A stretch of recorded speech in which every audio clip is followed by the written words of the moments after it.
Hi everyone, जय मां वैष्णव। आज मैं आपके साथ कुछ ऐसे हाइजीन टिप्स शेयर करूंगी जिन पर हम नॉर्मल दिनों में इतना ध्यान नहीं देते हैं, लेकिन ये सभी बहुत इंपॉर्टेंट है। गर्ल्स, इस वीडियो को लास्ट तक देखना क्योंकि हर एक पॉइंट कुछ नया बताएगा। चलो शुरू करते हैं। एक गुड ओरल हाइजीन मेंटेन करने के लिए आपको फ्लॉस, 2 टाइम ब्रश और माउथ वॉश का यूज तो करना ही चाहिए ताकि आप एक ब्राइट और कॉन्फिडेंट स्माइल को कैरी कर सके। और इन चीजों में सबसे इम्पोर्टेंट होता है आपका ब्रश, जिसको टाइम टू टाइम चेंज करते रहना चाहिए। 2 से 3 महीने के यूज के बाद ना आपका ब्रश कोई भी काम का नहीं रहता है, वो अच्छे से टीथ को नहीं क्लीन करता है। इसलिए बेटर है आप टाइम टू टाइम इसको स्विच करते रहें। कई बार ब्रश को ज्यादा टाइम नहीं होता लेकिन उसके ब्रिसल्स बिल्कुल फैल जाते हैं। ऐसी सिचुएशन में भी उनको चेंज कर ले। ब्रश लेते हुए क्वालिटी का खासकर ध्यान रखें क्योंकि ऑफ कोर्स ये आपके दांतों का सवाल है। इसके अलावा ब्रश को यूज करने के बाद कवर करें। आमतौर पर हम अपनी बेडशीट्स को किसी त्योहार पर, कोई रिश्तेदार आने वाला हो या फिर वो गंदी हो गई हो तब चेंज करते हैं, लेकिन ये आपकी स्किन, स्लीप और हेयर तीनों के लिए ही अच्छा नहीं है। हफ्ते में संडे वाला दिन ऐसे चुने जिसमें आप सभी बेडों के बेडशीट और पिलो केसेस को चेंज करेंगे। हर रात जब हम सोते हैं ना तो हमारी बेडशीट में डर्ट, स्वेट और ऑयल लगता है और इनके बिल्डअप से ना बैक्टीरिया और फंगई होने के चांसेस रहते हैं, जिस वजह से आपको स्किन एलर्जी, स्किन ब्रेकआउट और रेस्पिरेटरी इशू जैसी प्रॉब्लम हो सकती है। इसलिए इसको टाइम टू टाइम चेंज करें ताकि आपकी हेल्थ भी अच्छे रहे और आसपास सराउंडिंग भी क्लीन लगे। अब हम सभी को ना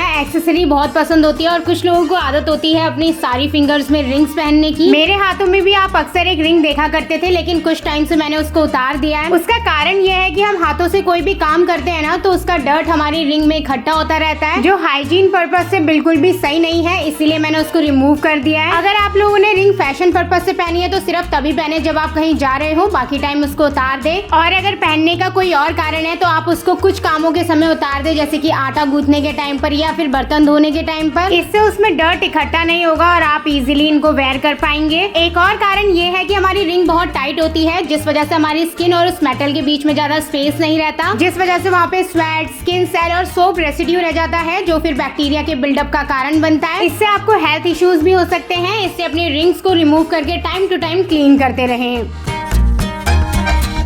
अब अपनी इंटीमेट हाइजीन को मेंटेन करने के लिए मैं यूज करती हूँ एवरटीन नेचुरल इंटीमेट वॉश, जो आपको पूरा दिन फ्रेश और क्लीन रहने में मदद करता है। यह आपके वेजाइनल एरिया को क्लीन करने के साथ आपके नेचुरल पीएच बैलेंस को मेंटेन रखता है। इसमें है aloe vera which nourishes, protect and heal intimate area. Neem and tea tree oil help prevent itching, burning sensation and bad odour. आपको अपने एक्सटर्नल एरिया पर इसको अप्लाई करना है। This hygiene wash content 100% natural active ingredients. This intimate wash is gentle on your intimate skin, tough on bacterial, fungal and yeast infection. ये 105 ml and 210 ml के PACS में available है। इसको scientifically design किया गया है ताकि आप एक complete vaginal hygiene routine follow कर सके बिना किसी वरी के। Everteen natural intimate wash is an ideal substitute for harmful chemical based perfume, soaps, gels and other antiseptic. आप इसको यूज करने से पहले और यूज करने के बाद अच्छे से अपने हैंड्स को वॉश कर ले। मैं इसका लिंक आपको डिस्क्रिप्शन में दे दूंगी, साथ ही प्रोडक्ट को टैग भी कर दूंगी, तो चेक करना मत भूलना। आपको अपनी पैंटीज को रेगुलर चेंज कर वॉश करना चाहिए। स्पेशली पीरियड्स के टाइम पर तो आपको डिसइंफेक्टेंट के साथ इसको वॉश करना चाहिए ताकि किसी भी तरीके का स्किन इन्फेक्शन आपको ना हो। बाकी कपड़ों से अलग नहाने के तुरंत बाद आप इनको सेपरेटली वॉश कर लीजिए। ये एक ऐसी हैबिट है जो शुरू से आपको पता होनी चाहिए।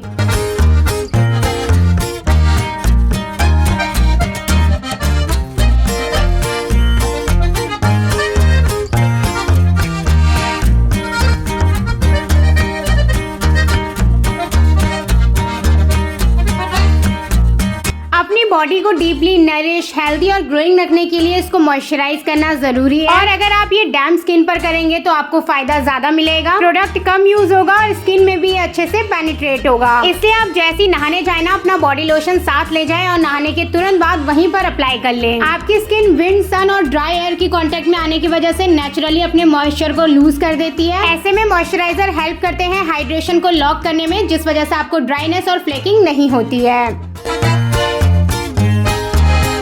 नहाने के बाद के लिए एक छोटा सा हैंकी अपने पास रख लीजिए क्योंकि ये बहुत काम आने वाला है। अपने ईयर्स और नेवल को इसी की हेल्प से अच्छे से क्लीन करिए, जो नहाते वक्त नहीं हो पाता है। अब ये जो हमारे मेकअप ब्रशेस और स्पॉन्ज होते हैं, इनमें कई समय तक प्रोडक्ट लगा रहता है और इसे हम ऐसे ही खुला छोड़ देते हैं। और जब हम इसे दोबारा से यूज करते हैं ना तो हमें स्किन रिलेटेड प्रॉब्लम होने लग जाती है। फिर हम सोचते हैं प्रोडक्ट तो अच्छे यूज कर रहे थे लेकिन प्रॉब्लम क्यों हो रही है। तो इसका कारण आपके प्रोडक्ट नहीं बल्कि गंदे मेकअप टूल्स हैं। अगर आप डेली मेकअप का यूज करते हैं तो कुछ दिनों के गैप में इनको वॉश कर लें और अगर कभी कभी मेकअप करते हैं ना तो इसको मेकअप करने के तुरंत बाद ही वॉश करके अच्छे से स्टोर कर लें। वॉश करने के बाद ऐसे ही इनको गीला मत छोड़ देना, टिश्यू की हेल्प या किसी भी कपड़े की हेल्प से अच्छे से ड्राई करना फिर स्टोर करना।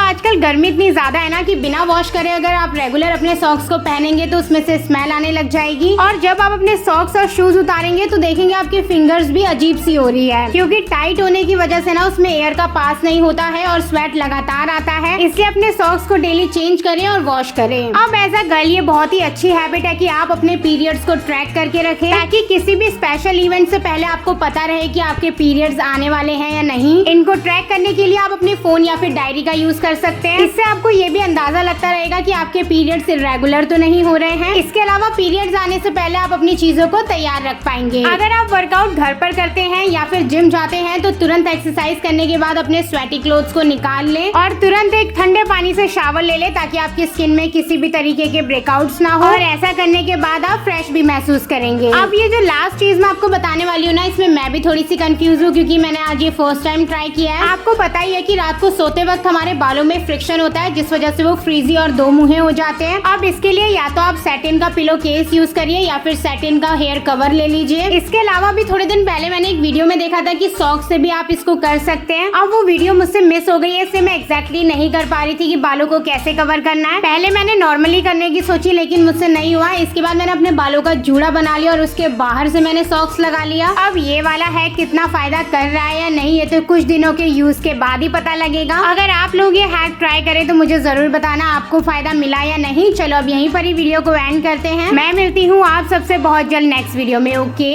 Bye bye.